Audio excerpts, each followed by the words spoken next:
আমার দেশে মানুষ বেশি না চোর বেশি? চোরই তো বেশি।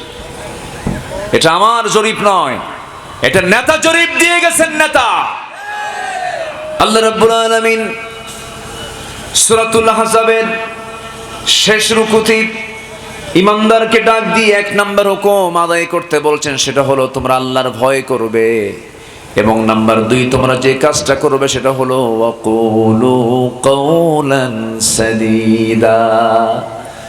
যা বলবে সোজা সাপটা কথা বলবে, স্ট্রেট কথা বলবে, এনিয়ে বেনিয়ে কোনো কথা বলবা না, এরপরে প্যাঁচপুচ লাগায় কোনো মিথ্যা কথা বলবা না, জগা খুসুরিমূলক কোনো কথা বলবা না। ইমানদার সোজা পথে চলে, সোজা কথা বলে, বাঁকা পথে চলে না, বাঁকা কথা বলে না। আল্লাহ রাব্বুল আলামিন জান্নাতটাও রেখেছেন বাঁকা পথে না, সোজা পথে। সোজা পথেই জান্নাত রেখে দিয়েছেন। আপনি যদি কোন আল্লাহওয়ালাকে, আল্লাহওয়ালা বান্দাকে যদি দেখতে চান গোটা দুনিয়া জুড়ে তালাশ করার জন্য, আমি আপনাকে শুধু একটা আমল দেখতে বলবো সেই লোকের ব্যাপারে। আপনি যে লোকটার মধ্যে দেখতে পাবেন সে জীবনে কখনো মিথ্যা কথা সহজে বলে না। আমি আমার কোরআনকে সামনে রেখে আমি বলতেছি, কোরআনকে যতটুকু ভাঙ্গাচোরা আমি স্টাডি করেছি, যে বান্দার জীবনে মিথ্যা কথা কম হবে সেই বান্দাই হচ্ছে জগতের শ্রেষ্ঠ মানুষ।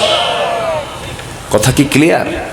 এখন যদি প্রশ্ন করি, আমার দেশে সবচেয়ে মিথ্যা কথা বেশি বলে কারা?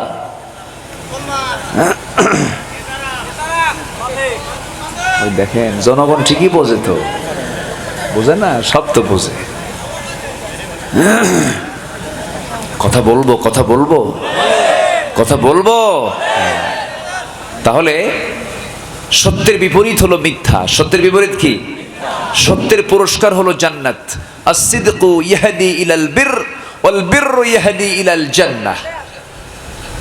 সত্যের বিনিময় কি? জান্নাত। মিথ্যার বিনিময় কি? জাহান্নাম। ওয়াল কিযবু ইয়াহদি ইলান নার। মিথ্যা মানুষকে জাহান্নামের দিকে নিয়ে চলে যায়, জাহান্নামের রাস্তা মিথ্যা দেখায় দেয়। আজকে এত মিথ্যা কথা বলে, তাজা ধরফরা, কি মিথ্যা কথাগুলো বলে। সোনার বাংলা, সোনার দেশ, দিনের কাম রাতেই শেষ। আসতে পারেন কেন? হ্যাঁ, আচ্ছা বলেন তো, আমার দেশে মানুষ বেশি না চোর বেশি? ভালো করে কোন, আমার দেশে মানুষ বেশি না চোর বেশি? চোরই তো বেশি। এটা আমার জরিপ নয়, এটা নেতা জরিপ দিয়ে গেছেন। নেতা এদেশের স্বাধীনতার স্থপতি বঙ্গবন্ধু শেখ মুজিবুর রহমান, তিনি বলেছিলেন, স্বাধীনতার পর তার এই বক্তৃতা এখনো অনলাইনে ভাসতেছে, আপনারা বাড়িতে গিয়েও শুনতে পাবেন, দেখতে পাবেন। উনি বলেছেন, এই দেশের মানুষ দেশ স্বাধীন করে পায় হলো, মানুষ দেশ স্বাধীন করে পায় হলো গ্যাসের খনি, তেলের খনি, স্বর্ণের খনি, আর আমি পাইছি চোরের খনি। এটা কি আমার কথা না নেতার কথা? হ্যাঁ। উনি বলেন, আমার ডানে চোর, আমার বামে চোর, আমার সামনে চোর, আমার পেছনে চোর, সব চাটার দল চারটে চুট্টে খাইয়া ফালাইয়া দেয়। আমি কি আমার কথা বললাম না কপি করলাম? আমি কি আমার কথা না কপি করলাম? এটা কি আমার কথা না নেতার কথা? নেতা মারা গেছেন, কিন্তু তার ডানে বামে সামনে পেছনের লোকগুলো এখনো আছে না নাই? এখনো আছে না নাই? চোর ছাঁটাই করেন, দেশ উন্নত হয়ে যাবে। চোর ছাঁটাই করেন, এই তো উত্তরও তো আছে। আমার বন্ধুগণ, চোর হলো দু প্রকার। একটা হলো অভাবী চোর, আর একটা হলো স্বভাবী চোর।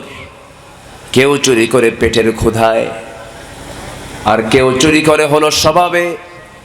হাজার হাজার কোটি টাকার মালিক, এরপর হলমার্ক কেলেঙ্কারি করে। হাজার হাজার কোটি টাকার মালিক ব্যাংক লুটপাট করে। এমন বড় ডাকাতি চোর আছে না নাই? এরা কি পুকুর চুরি করে না সমুদ্র চুরি করে? পুকুর তো ছোট। আমার ভাইয়েরা, ইসলাম অভাবী চোরকে শাস্তি দেয় না। পেটের ক্ষুধায় যে চুরি করেছে ইসলাম তাকে শাস্তি দেবে না। ইসলাম শাস্তি দেবে তাকেই যারা কলমের খোঁচা দিয়ে, যারা হাজার হাজার কোটি টাকা যারা লোপাট করে। এই চোর আমার দেশে কম না বেশি? আল্লাহ বলছেন ওয়াসসারিকু ওয়াসসারিকাতু ফাকতাউ আইদিয়াহুমা। চোর এবং চুন্নি, আল্লাহ মহিলাও বাদ দেন নাই। চোর এবং মহিলা চোর চুরি করে ধরা পড়েছে, ফাকতাউ আইদিয়াহুমা, তার হাতটা কেটে ফেলে দাও। এদেশের বিখ্যাত ধনী, বিশাল বড় ধনী সৌদি আরবে ব্যবসা করতে গেছে, কন্ট্রাক্টারি করতে গিয়ে চুরি করে ধরা খাইছে। জানেন না? ইতিহাস জানা আছে তো। 80-র দশকের ঘটনা। চুরি করে ধরা খাইছে সৌদি গভর্নমেন্ট। সে বলে ফেললো, আপনি যত বড়ই ধনী হন না কেন, যত বড় বিশেষ ব্যক্তি হন না কেন, চুরি করেছেন, ধরা খেয়েছেন, হাত কাটতে হবে। তৎকালীন রাষ্ট্রপতি তিনি যখন অনুরোধ করলেন, অনুরোধ রক্ষা করতে গিয়ে তারা বাম হাতটা না কেটে নিয়ে তার কানে কনিষ্ঠাঙ্গ। আমার বন্ধুগণ, কোন চোরের যদি হাত কাটা হয়, কোন ডাকাতের যদি বাম পা ডান হাত যদি কেটে ফেলে দেওয়া হয়, জেনাকারকে যদি মিয়াতা জাল দেয় 100 দররা মারা হয়, বিবাহিত জেনাকারকে যদি সামনে প্রকাশ্যে যদি কতল করা হয়, এই সমস্ত আইনগুলো দিয়েছেন একমাত্র তিনি কে? তিনি কি বান্দার কল্যাণ বোঝেন না? অবশ্যই বোঝেন। আজকে যদি এগুলো সমাজে চালু থাকতো, এই সমস্ত আইনকে অনেকে মানতেই চায় না, আবার মুসলমান দাবি করে। আছে না নাই? আল্লাহ তাআলা এই বিধানগুলো আজ থেকে 1500 বছর আগে কেন দিয়েছেন, কি জন্য দিয়েছেন, কারণ তিনি জানেন কোন কল্যাণে বা কোন আইনে বান্দার জন্য কল্যাণ হবে তিনিই তো ভালো বুঝবেন। সূর্য বানিয়েছেন যিনি, আইন দিয়েছেন তিনি। বাতাস সৃষ্টি করেছেন যিনি, আইন দিয়েছেন তিনি। আমাকে বানিয়েছেন যিনি, আইন দিয়েছেন তিনি। তিনি বুঝেন ভালো মন্দ। এই জন্য আল্লাহ তাআলা যে বিধানগুলো দিয়েছেন, এখানে যুক্তি চলবে না, গ্রহণ করতে হবে, গ্রহণ করতে হবে। আমার বন্ধুগণ, আল্লাহ রাব্বুল আলামিন গুরুত্বপূর্ণ আমল করতে বলছেন, বান্দা ওয়াকুলু কাওলান সাদীদা, সোজা কথা বলোই নিয়ে বানিয়ে হিকমত খাটায় কোনো কথা বলতে যেও না। মিথ্যার তুমি আশ্রয় নিও না। মিথ্যা মানুষকে ধ্বংসের দিকে ঠেলে দেয়। একটা মিথ্যাকে তাজা রাখতে গিয়ে হাজারো মিথ্যার সংমিশ্রণ করতে হয়, শেষে তাকে ধরাই খেতে হয়। কিন্তু সত্য যে ব্যক্তি মেনে চলবে, হয়তো সাময়িক কিছু ক্ষতি হবে, কিন্তু সত্যের মহা বিজয় দিয়ে দিবেন তিনি আমার কে? সত্যের বিজয় কে দিবেন? আল্লাহ দিবেন। যদি একটা প্রশ্ন করা হয়, আদম থেকে শুরু করে নিয়ে আজ পর্যন্ত এমন একজন ব্যক্তির নাম বলুন তো যিনি জীবনে কৌতুক করে একটা মিথ্যা কথা বলেন নাই, তিনি আমার কে? মুহাম্মদ সাল্লাল্লাহু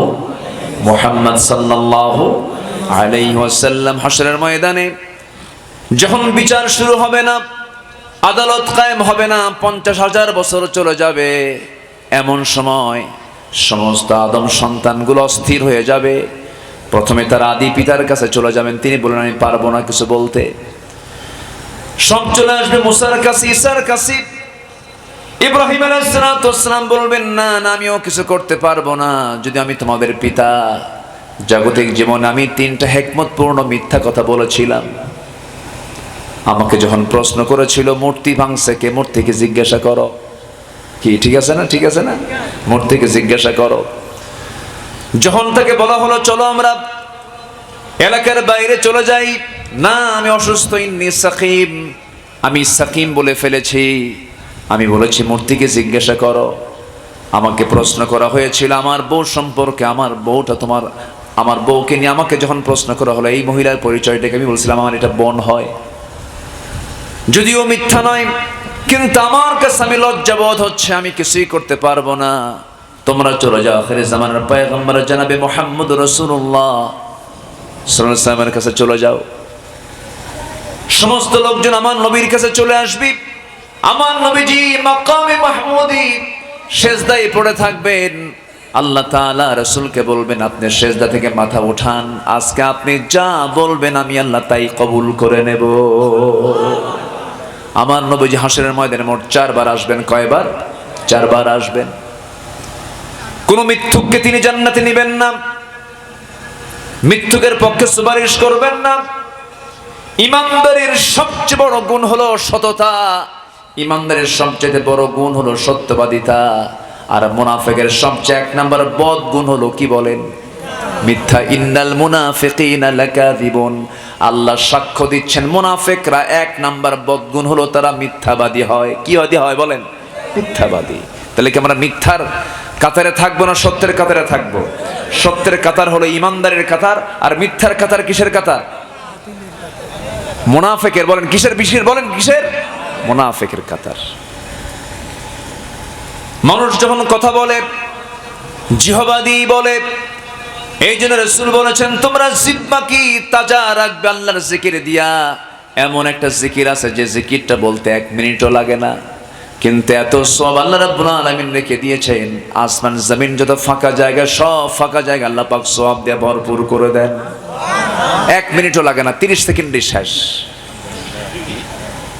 আমার সঙ্গে সবাই বলেন সুবহানাল্লাহ, আলহামদুলিল্লাহ, লা ইলাহা ইল্লাল্লাহু, আল্লাহু আকবার, ওয়ালিল্লাহিল হামদ।